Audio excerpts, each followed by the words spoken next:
Welcome back to the voiceover vlog. It's been a while and I've been very busy. I've upgraded the studio and some of it wasn't really mentionable, like I upgraded the computer to a Mac Studio with a larger screen, as you can see at the back. But there was something. I've did a review for the ASPARION D700 controller series. And I've been using them for a while, but there's news from the industry. They upgraded their system to a D700 series. And that's exactly what I want to talk to you about because I got it. I've got the new D700 series. But first, let me start with this little friend here, because it's been my friend for over a while. The D400T and the fader boards I had, and they're in a previous review, so feel free to check because they're keeping this system. And I really loved it for several reasons. It's really sturdy. It's German built. It's the tactile feeling. It's amazing. However, there were some things that I liked less using it for over a while with a lot of large scale projects with a lot of channels, and they did a real big job on updating all of that. The placement of the controls is completely different. The hardware is different. The way you connect it, it's not the Y cords anymore. It's real good with power Ethernet, the linking with the screws.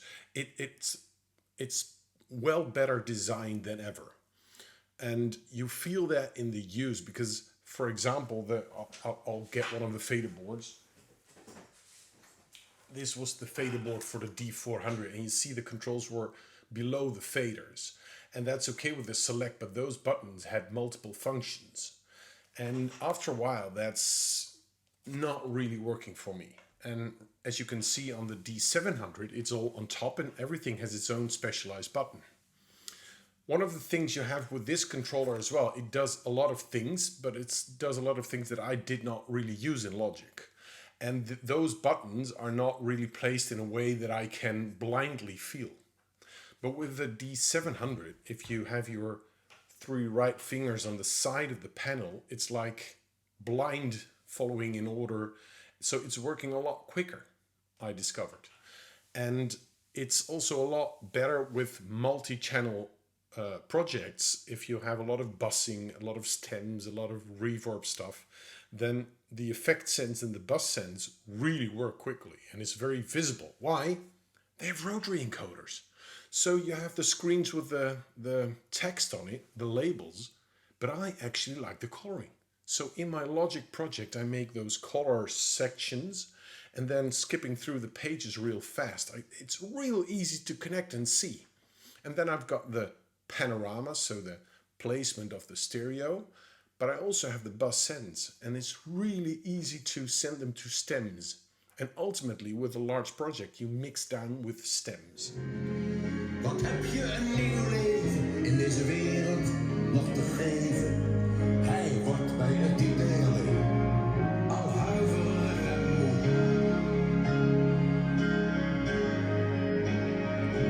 Ja, tamelijk.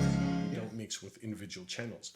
So this really works, and it's technically better. It's better in layout and in overall practicality, I believe. Everything came again with beautiful Apple-like packaging, really well made, and just like the last time, it didn't work immediately.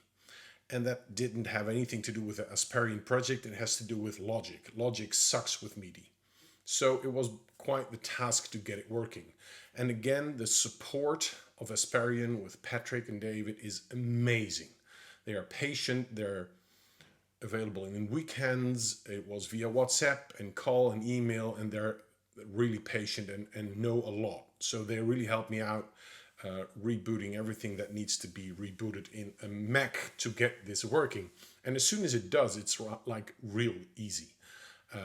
So if you discover any problems, this counts for every MIDI controller in Logic, by the way, but then support is really helpful. So I think with a premium plus quality project like this, the support is also a very important argument. the tactile feeling, these things are heavy, and the new ones are heavy as well. It's like full high quality. It's like a Rolls Royce of the quality of the controllers in this industry. The pot meters, the LEDs, it's all so crisp. It's all so beautiful. It's like unpacking a Mac. And yeah, it has a price, but it doesn't have a price that is so way off that you think it's unreasonable, but it is in the SSL range. And I had SSL controllers as well, and I really didn't like it. It was not easy to oversight. It has too many functionality on too small buttons, and it didn't work for me. And this is like the ultimate controller for a studio. And you can easily build this out, and I'm actually considering to add another 2 fader wings. But trust me on this, if you want quality, you want something that really works, looks good, takes in less space than necessary, because I had the QCon G3 shit as well. It's like these huge things that don't work. This is compact, it's really working, it's amazing to feel, and it speeds up my process like 10 times. If you do this by hand in Logic, it'll cost you a lot of times. So if you consider getting a DAW controller, I would wholeheartedly say get the ASPARION. The D400 series is still on the market. I do like this part. It has a lot of options, but I didn't use this. But if you're in the market for something with a lot of controllability, you could consider the D400 as well. It didn't ever glitch. In all the time I've been using it, it's always great. However, if you do a lot of large channel control projects, I would say go for the D700, because the visual feedback and the overall tactile controls are amazing. This is what you want. I'll be back soon with other reviews and more projects to explain more about audio and voiceovers. But I just didn't want to keep this from you because it was an upgrade that I was really happy with. Thank you so much for watching, and see you next time in the voiceover vlog.